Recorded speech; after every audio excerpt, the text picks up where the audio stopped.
Voters do not agree with these despicable women on The View. They are wildly out of touch with the vast majority of Americans, and frankly, they should seek immediate help. This is why, of course, she's on The View and not working for the most powerful man in the world, because Karoline would wipe the floor with you bitter banshees any day. Joe Biden knows how to do this. Yes, he knows how to do this. He's quite good at this. And you know, you can't refute anything with him because he just, when I say him, I mean... He rambles. Trump. Yeah. He tends to just... But can I mention one thing? A few days ago, we covered the explosive clash between White House Press Secretary Karoline Leavitt and Whoopi Goldberg. Time constraints kept the full story off the air, the jaw-dropping reactions, the sharp comebacks, the moments that left the studio visibly shaken. All of it stayed hidden. Until now. Get ready, because what you're about to witness will leave you absolutely stunned. I, too, am a working mom and always have been. I've been a professional woman since I graduated from college or law school. But now there's, I think, a good thing, which is like the restoration of valuing so-called traditional moms, and that's great. The women who take care of their kids full time, most of my best friends are doing exactly that. But it seems like in the right, there's like a bit of a shift toward like, you can't do what Karoline's doing. That's actually like an unsafe or a dangerous or a bad choice for families, for children, which I reject wholesale, but you hear it more and more. Yeah. Do you hear that, and what do you think of it? From the very start, the outraged crowd did what it does best. Abandoned reason entirely and dove straight into mom-shaming. Because apparently, if you dare outwit the self-proclaimed queen of daytime television, her army of followers descends like trolls on a trending hashtag. And with this crowd, nothing is off limits. Not your arguments, not your record, not your character, and certainly not your family. So what was their brilliant comeback after Karoline Leavitt verbally dismantled Whoopi Goldberg on national television in front of millions? Did they challenge her facts? Debate her points on substance or policy? Not even close. Instead, they dug decades deep and demanded to know why a mother of a 7-month-old infant had the nerve to hold a career. Yes, the very same crowd that has spent years loudly proclaiming that women can achieve anything suddenly hit pause the moment this particular working mother proved herself too effective for their comfort.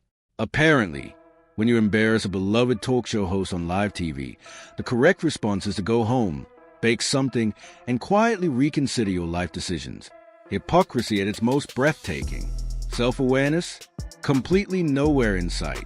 I would reject that it's a bad choice. Is it a tough choice? Absolutely. You know, as a mother, you want to be with your child 24/7. You have that maternal instinct. 27. Yeah. Not all the time. Well, right now, yes, because he's 7 months and just squishy and lovable, but I'm sure that will change. No, but, you know, you do have that maternal instinct, but also recognizing, like, I'm doing this work for my son and for all children to make this country better.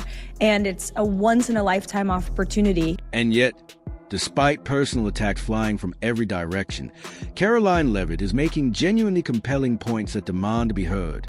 The fact that her opponents are focused on tearing her down personally, rather than engaging with her arguments, speaks volumes about the weakness of their position.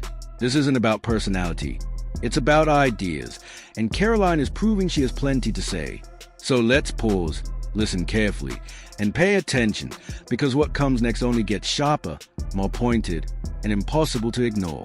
The conversation is just getting started, and it's about to ignite. It's also it's temporary, right? In 4 years, my son will be 4 years old, and the president will no longer be at the White House, and then I'll move on and do something else. But, you know, this chaos of 24/7 work is a temporary matter. And that's what at least I tell myself to get through these very long and hard days. But I would reject that you can't be a good mom and be good at your job. I think you can do both. It certainly it's not for everybody. And it takes a lot of work and will and faith and prayer. And it's hard, but it can be done. And, you know, I would reject that. And now, with calm, collected precision, Karoline Leavitt crushes the outrage completely, like swatting a fly with a sledgehammer, while barely breaking stride. She states what should be universally accepted common sense. Yes, it is entirely possible to balance motherhood and a demanding career without sacrificing one for the other. Apparently, this is groundbreaking. But here's where Leavitt truly flips the script. She unapologetically embraces traditional values, openly acknowledging that juggling a high-pressure career while raising a young child is genuinely, authentically difficult. Not romanticized, not minimized, difficult. She emphasizes that not every woman is built for that particular combination, and that is completely acceptable. A prominent woman in public life daring to state that her personal choice is not a universal mandate for all women everywhere. Unlike the relentless have it all or you fail feminism messaging dominating public discourse, Leavitt offers something far more honest. She directly acknowledges that women who choose full-time motherhood deserve genuine respect, not barely disguised condescension from people claiming to champion female autonomy. Raising the next generation is not a lesser calling. It is not a consolation prize. It is every bit as meaningful as climbing any corporate ladder. In the end, Leavitt doesn't just win the argument. She exposes performative empowerment for exactly what it is, a selective, conditional celebration of women that evaporates the instant a woman says something inconvenient. And just when you think the opposition cannot sink any lower, somehow they always locate a new flaw. I mean, I gotta ask you, because they said it, are you aware of any plots from Elon Musk to push President Trump down the stairs?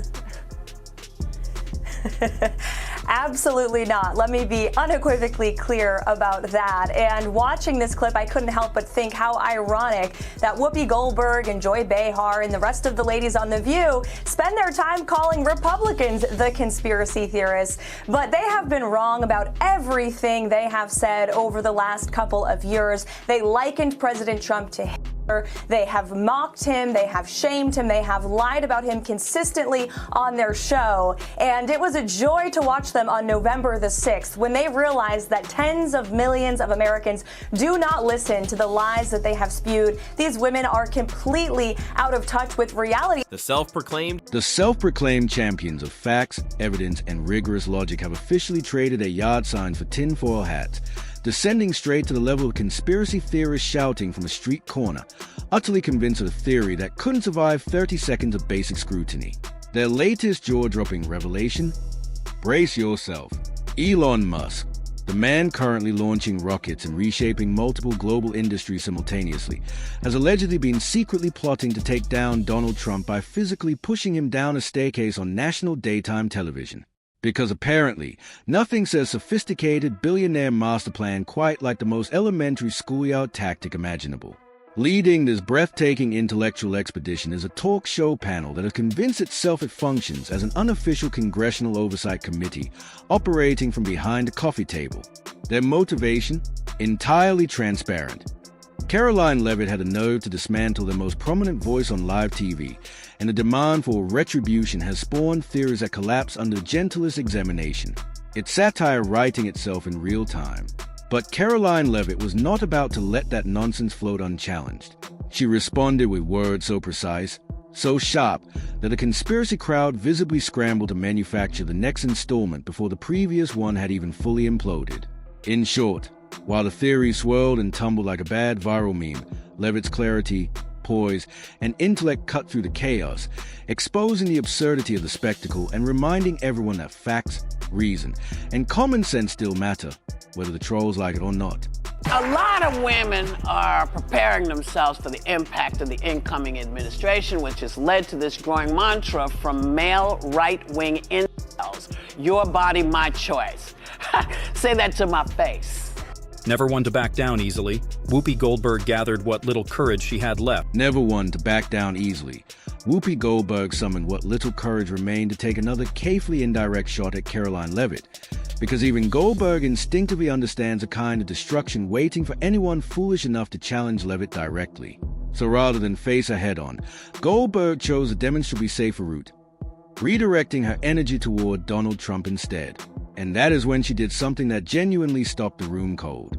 Right there, on national television and broadcast into millions of homes, Goldberg physically spat after saying Trump's name on camera, deliberately, as though this somehow counted as meaningful political commentary rather than a striking demonstration of how thin her substantive arguments had become.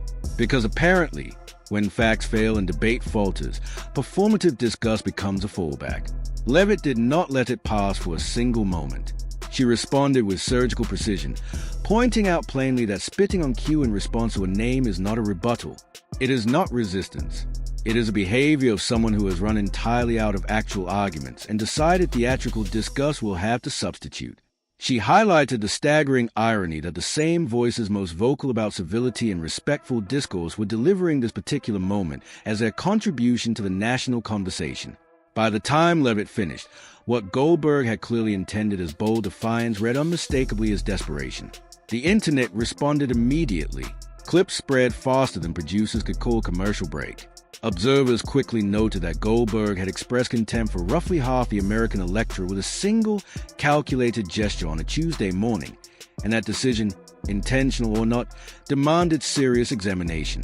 In that moment, the spectacle was undeniable, the message unmissable, and the lesson clear. Theatrics cannot substitute for argument. You must have really wrestled with how you were going to meet the high bar set by Karine Jean-Pierre. Was that...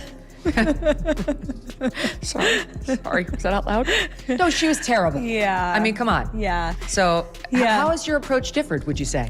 I think it's vastly different. And if you ask people, even in the legacy media, even the Trump haters, they will tell you the approach has been much different. Not just for me, but the entire White House. Oh, absolutely. They come in my office every day and they'll admit that off the record. Oh. Maybe not on the record, but they will say they appreciate the access and the transparency and the preparation that goes into my briefings. Never one to back down everybody easily. On our... Whoopi Goldberg summoned what little courage remained to take another carefully indirect shot at Karoline Leavitt, because even Goldberg instinctively understands a kind of destruction waiting for anyone foolish enough to challenge Leavitt directly. So rather than face her head-on, Goldberg chose a demonstrably safer route, redirecting her energy toward Donald Trump instead. And that is when she did something that genuinely stopped the room cold. Right there, on national television and broadcast into millions of homes, Goldberg physically spat after saying Trump's name on camera, deliberately, as though this somehow counted as meaningful political commentary rather than a striking demonstration of how thin her substantive arguments had become. Because apparently, when facts fail and debate falters, performative disgust becomes a fallback.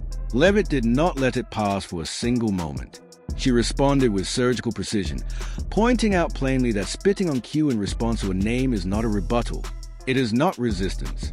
It is a behavior of someone who has run entirely out of actual arguments and decided theatrical disgust will have to substitute. She highlighted the staggering irony that the same voices most vocal about civility and respectful discourse were delivering this particular moment as their contribution to the national conversation. By the time Leavitt finished, what Goldberg had clearly intended as bold defiance read unmistakably as desperation. The internet responded immediately. Clips spread faster than producers could call commercial break. Observers quickly noted that Goldberg had expressed contempt for roughly half the American electorate with a single, calculated gesture on a Tuesday morning, and that decision, intentional or not, demanded serious examination. In that moment, the spectacle was undeniable, the message unmissable, and the lesson clear. Theatrics cannot substitute for argument.